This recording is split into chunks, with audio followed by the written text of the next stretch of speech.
-60 degree Celsius. क्या इंसान यहाँ जिंदा रह सकता है? आइए जानते के झपकते ही जम जाएं? सुनने में अजीब लगता है ना, लेकिन आज हम एक ऐसी ही यात्रा पर निकल रहे हैं, पृथ्वी के उन बर्फीले कोनों की ओर जहां तापमान सारे रिकॉर्ड तोड़ देता है। हम दुनिया की सबसे ठंडी जगहों से शुरू करेंगे और फिर देखेंगे कि अपने भारत में कौन सी जगहें हैं जो इस ठंड को टक्कर देती हैं। तो चलिए सबसे पहले एक सवाल से शुरू करते हैं। दुनिया की ऑफिशियली सबसे ठंडी जगह कौन सी है? दिमाग में शायद कोई ऊंची पहाड़ी चोटी आ रही होगी, है ना? लेकिन जवाब वो नहीं है। जवाब है एक पूरा का पूरा कॉन्टिनेंट, और वो तापमान है -89 डिग्री सेल्सियस। जी हाँ, सही सुना, -89.2 डिग्री सेल्सियस। ये इतनी ज़्यादा ठंड है कि इस टेम्परेचर पर तो स्टील भी एकदम कांच की तरह टूट सकता है। अंदाज़ा लगाइए, अगर उबलता हुआ पानी हवा में फेंका जाए तो वो ज़मीन पर गिरेगा ही नहीं, हवा में ही बर्फ बन जाएगा। और ये रिकॉर्ड ब्रेकिंग टेम्परेचर कहाँ रिकॉर्ड किया गया था? ये था अंटार्कटिका। और देखिए, अंटार्कटिका सिर्फ एक बर्फीली जमीन का टुकड़ा नहीं है, ये हमारी पृथ्वी का सबसे ठंडा, सबसे सूखा और सबसे ऊंचा महाद्वीप है। यहाँ पर जो बर्फ की चादर है ना, वो कुछ जगहों पर करीब करीब 5 किलोमीटर मोटी है। पर कहानी सिर्फ अंटार्कटिका पर खत्म नहीं होती, ये तो बस शुरुआत है। चलिए अब दुनिया के कुछ और ऐसे बर्फीले कोनों में चलते हैं जहां ठंड का एक बिल्कुल ही अलग चेहरा देखने को मिलता है। तो इस सफर में हम कहाँ जाएंगे? हम अंटार्कटिका के रिसर्च स्टेशनों से निकलकर साइबेरिया के उन गांवों तक पहुंचेंगे जहां लोग असल में रहते हैं हमेशा। जैसे कि एक जगह है ओयम्याकॉन, जिसे पोल ऑफ कोल्ड भी कहते हैं, मतलब ठंड का ध्रुव। और हाँ, विशाल ग्रीनलैंड को तो भूल ही नहीं सकते। यह है वोस्टॉक स्टेशन। ये एक रशियन रिसर्च बेस है जो ईस्ट एंटार्क्टिक आइस शीट के बिल्कुल बीचों बीच है। जी हाँ, यही वो जगह है जहां इतिहास का वो सबसे ठंडा तापमान -89.2 डिग्री सेल्सियस रिकॉर्ड किया गया था। यहाँ वैज्ञानिक क्लाइमेट चेंज पर रिसर्च करते हैं, लेकिन सोचिए उन्हें धरती की सबसे मुश्किल परिस्थितियों में काम करना पड़ता है। पर एक बात सोचिए, एक सुनसान रिसर्च स्टेशन पर कुछ समय के लिए ठंड झेलना और असल में एक ऐसी जगह पर रहना, अपना घर बनाना, दोनों में जमीन आसमान का फर्क है कि नहीं?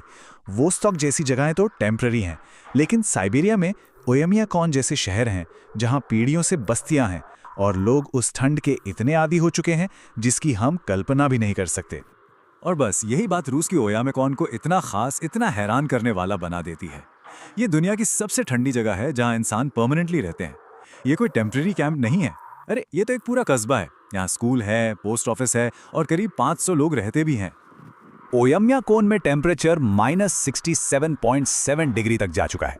पता है, यहाँ ठंड इतनी ज्यादा होती है कि लोग अपनी गाड़ियां दिन भर बंद ही नहीं करते, उन्हें चालू ही छोड़ देते हैं, क्योंकि डर ये रहता है कि अगर एक बार इंजन बंद हो गया तो शायद दोबारा स्टार्ट ही ना हो पाए।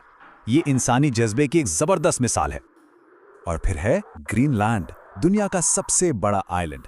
इसका तो 80% हिस्सा एक परमानेंट बर्फ की चादर के नीचे है।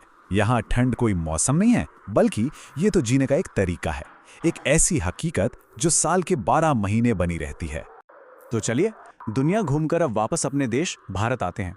वैसे भारत का नाम सुनते ही ज्यादातर लोगों के मन में एक गर्म ट्रॉपिकल देश की तस्वीर बनती है, सही है ना? लेकिन हमारे हिमालय में कुछ ऐसी जगहें छुपी हैं जो सच में दुनिया की सबसे ठंडी जगहों को भी टक्कर दे सकती हैं। भारत में ठंड का सीधा कनेक्शन है ऊंचाई से, तो हम चलेंगे लद्दाख के द्रास और कारगिल, फिर एक नज़र डालेंगे दुनिया के सबसे ऊंचे बैटलफील्ड सियाचिन ग्लेशियर पर, और आखिर में अरुणाचल प्रदेश के तवांग की जमी हुई वादियों को भी देखेंगे। तो भारत में हमारा पहला पड़ाव है द्रास। इसे गेटवे टू लद्दाख यानी लद्दाख का दरवाज़ा भी कहते हैं, और इसी के नाम भारत की सबसे ठंडी बसी हुई जगह होने का रिकॉर्ड है। तो सवाल ये है कि यहाँ कितनी ठंड पड़ती है? द्रास में पारा -60 डिग्री सेल्सियस तक गिर चुका है। माना कि ये ओयम्याकॉन जितना ठंडा नहीं है, लेकिन ये साइबेरिया लेवल की ठंड के बहुत करीब है, और भारत जैसे देश में ये आंकड़ा वाकई में हैरान करने वाला है। अब चलते हैं सियाचिन ग्लेशियर की तरफ। ये एक ऐसी जगह है जहां ठंड सिर्फ मौसम का हाल नहीं है, ये खुद एक हथियार है। ये दुनिया का सबसे ऊंचा बैटलफील्ड है जहां हमारे सैनिकों को दुश्मन से ज्यादा खतरनाक मौसम से लड़ना पड़ता है। और ऐसा नहीं है कि ये सिर्फ द्रास या सियाचिन की बात है। लेह, कारगिल और तवांग जैसी दूसरी ऊंची जगहों पर भी सर्दियां बहुत मुश्किल होती हैं। यहाँ तो जिंदगी भारी बर्फबारी के हिसाब से चलती है, जो अक्सर इन इलाकों को महीनों तक बाकी दुनिया से बिल्कुल काट देती है। तो ठीक है, हमने जगहों के नाम जान लिए, तापमान के आंकड़े देख लिए, लेकिन इन जमी हुई वादियों में असल में जीने का मतलब क्या है? ये कहानी है हिम्मत की और हर हाल में ढल जाने की। चाहे वो अंटार्कटिका के साइंटिस्ट हों जो लेटेस्ट टेक्नोलॉजी का इस्तेमाल करते हैं, या फिर लद्दाख और साइबेरिया के वो लोग हों जिन्होंने पीढ़ियों से मिले ज्ञान के दम पर जीना सीखा है, इंसान ने हर मुश्किल से मुश्किल माहौल में भी जीने और आगे बढ़ने का रास्ता खोज ही लिया है। तो अगली बार जब भी जरा सी ठंड लगे तो एक पल के लिए ओयम याकॉन या द्रास के बारे में जरूर सोचिएगा। और ये पूरी बात हमें एक सवाल के साथ छोड़ जाती है कि इन फैक्ट्स और आंकड़ों के पीछे इन जगहों पर रोजमर्रा की जिंदगी का एहसास असल में कैसा होता होगा। ये सोचने वाली बात है।